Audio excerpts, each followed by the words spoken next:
How do you find the standard looking back today of the younger surfers coming up to kneeboard? It's probably different is one way of saying it, because equipment's changed. I think equipment definitely gives the younger guys an advantage, and as far as potential to go anywhere goes, there's a couple of young guys out there who are real good. I wouldn't say that we're flooded with guys who are going to be ripping it apart at the same level as some of the old champions, but there's definitely a couple out there.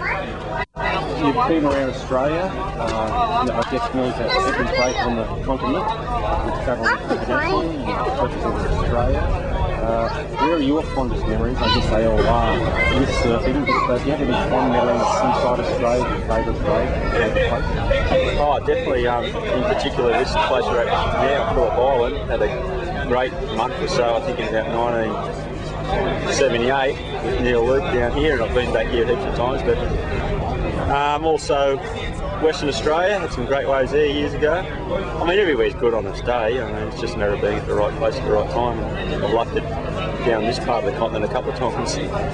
Oh yeah, we had actually a kneeboard club there in the late 70s, early 80s, which had, I can't remember, I think we had 70-something guys on the books. John and Neil and myself, we were at Hardman Riverboard Riders Club for a while, and you're going in the old Southside eliminations and put us through the state titles and all that sort of stuff in the old days. Yeah, they were good years too, good place to learn to surf. I've spoken to a lot of people and they virtually like to say he's a craftsman, his attitude shaping, his surfing, your attitude towards surfing, it's a unique style. It's nothing I guess you've developed, it's just something that comes natural to you. Oh, I suppose so. I mean, I always thought I didn't have a style in the early days when Crawford and those guys, they were really fluid and that. I think I was described as a worm in a hot tin roof once, but having put a few more years into it, I suppose I've developed a bit of a style. You're a very high achiever of what you do, but yet I've spoken to people that say you're a very quiet achiever. Is that sort of your part of your makeup? You are a sort of quiet person, sort of fits into the background, does very well. Oh, yeah, I suppose so, I don't know. I just do what I enjoy. If what I do turns out to be good because I enjoy it, well, that's great. I mean, I like to be successful at what I do, try hard, but it doesn't really spin me out sometimes if I don't particularly make a goal. Shaping today? Shaping, yeah, I'm still shaping. I haven't stopped shaping since I first started to learn the shaping Brookvale in the, it was about 1980 or 81. That fry tucked 20 feet away, gave me a go. I've never stopped it, and I'll probably keep on doing it forever.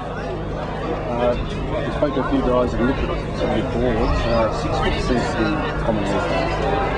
Yeah, but the way to look at those boards, you put them sideways on profile, and they're probably like maybe even a 5'8" with 4 inches stuck on the nose. So I mean that's probably the best way to describe it.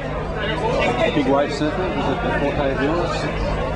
I don't know about a forte, but I like it when it's available. Probably you don't get that much of where I live, but I enjoy it, always have. But I suppose you have to describe big wave surfing. What I've done is a totally different league to what they're doing now, and I've never been into that really giant stuff. Never had the opportunity to do it. Hawaii? Yeah, I've been there a few times, but again, not in the mega scale. And as competition in Hawaii? There was a couple of kneeboard, not full kneeboard contests, but it sort of interestingly said that. I think Budgie asked us the other day, did you ever win a world title? I think no, because they didn't have one when I was sort of at the prime, I suppose, is one way of saying it. But Neil Luke himself went to Hawaii. There was a contest called the Friendship Cup, and I got first, he got second in it, and that was as close as I ever got to win a world title, I suppose. It wasn't a real one. Now, speaking to Neil, he says he's a runner-up to you. He's always come second.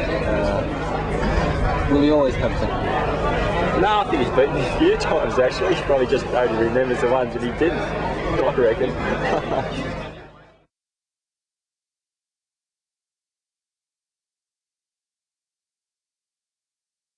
Kneeboarding has always been a huge part of my life. It's an alternative surf style.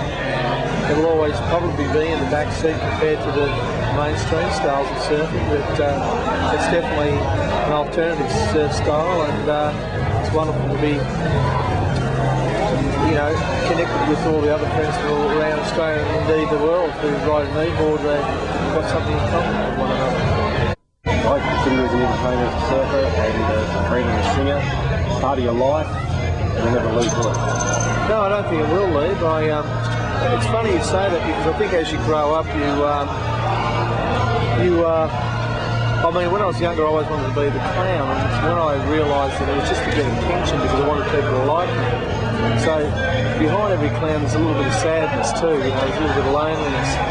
But as you get older, you realise that your connectedness is with your friends, and that they accept you as you are. And I really do like music. I always have liked music, and I play in a band. I started singing in a band. I think I was about 35 or something. I started singing. I thought I was too old, but my partner Cindy encouraged me to go to the audition. I got the job, and I've been in it ever since. So yeah, it's wonderful. And I think yes, you're right about entertaining. You have to entertain the judges. Michael Novikov was a fantastic kneeboard rider.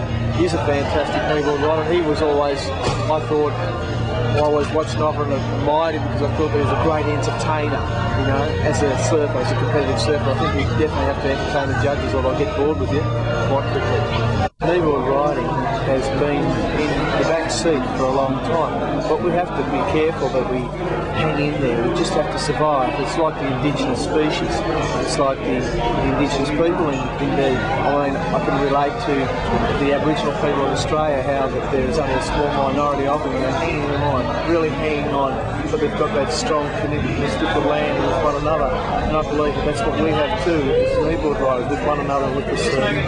Like Steve Arnold said tonight, it doesn't really matter what you decide to ride in the surf, we're all surfers. We really do need to stimulate it at the grassroots level, and the fact that the National Scholastics have not got a kneeboard division any longer is really sad, because at a schoolboy level we haven't got a kneeboard division.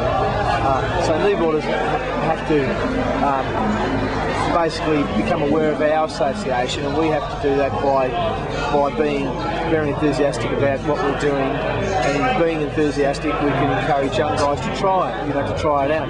Indeed, like a lot of our guys can ride a stand-up board as well as they ride a kneeboard. They just choose to come along to this contest and they go in the kneeboard division and ride their kneeboard, and then they might go on and ride a mal or ride a regular surfboard and have a great time. But they also ride a kneeboard and they really enjoy it. There's not too many egos in there. There's a lot of, well, I mean, there are some healthy egos, but there isn't any sort of friction. It's just friendship, and I feel that's what surfing's all about. I mean, that's why we all got into it in the first place. It's a very sharing thing, and a wise man once said that sharing is what surfing's all about. Well, I've been shaping for 22 years at Island Surfboards in Cowes, where I work now. And prior to that, I worked with Russell Francis at Island Designs, and then Amber Glowboard. So I've probably been actually shaping since 1970, but even when I was shaping in the backyard at home, just experimenting. I love shaping more than anything in the surfboard industry. I mean, I do a lot of components in the surfboard industry to survive in the industry. But shaping, I absolutely love shaping, and I think that there's nothing better than to be able to shape a board and then go out and actually surf on that board and get a result. It will either be a good surf with a friend, or be a good tube ride, or just a lovely sharing day together. But getting that result and seeing others paddling out and watching a guy ride a board that you have shaped coming towards you, a big grin, it's just lovely, it really is. And also trying to get into foam what he's trying to express across to you as a custom shaper. I think that's a definite art. If you can shape what somebody wants rather than tell them what they want. Some guys might just say to me, look, just shape me what you think I need, but I like to listen.